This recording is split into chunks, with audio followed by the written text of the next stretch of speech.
Abi ne yapıyoruz? Hemen başlıyoruz. Şunu şuradan alıyoruz. Bunu buradan çıkartıyoruz.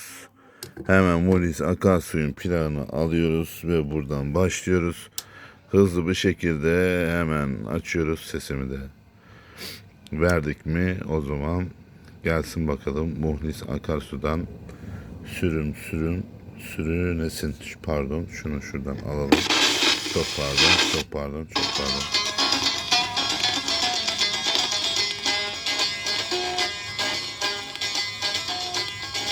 Evimi başıma yıktın, sürünesin.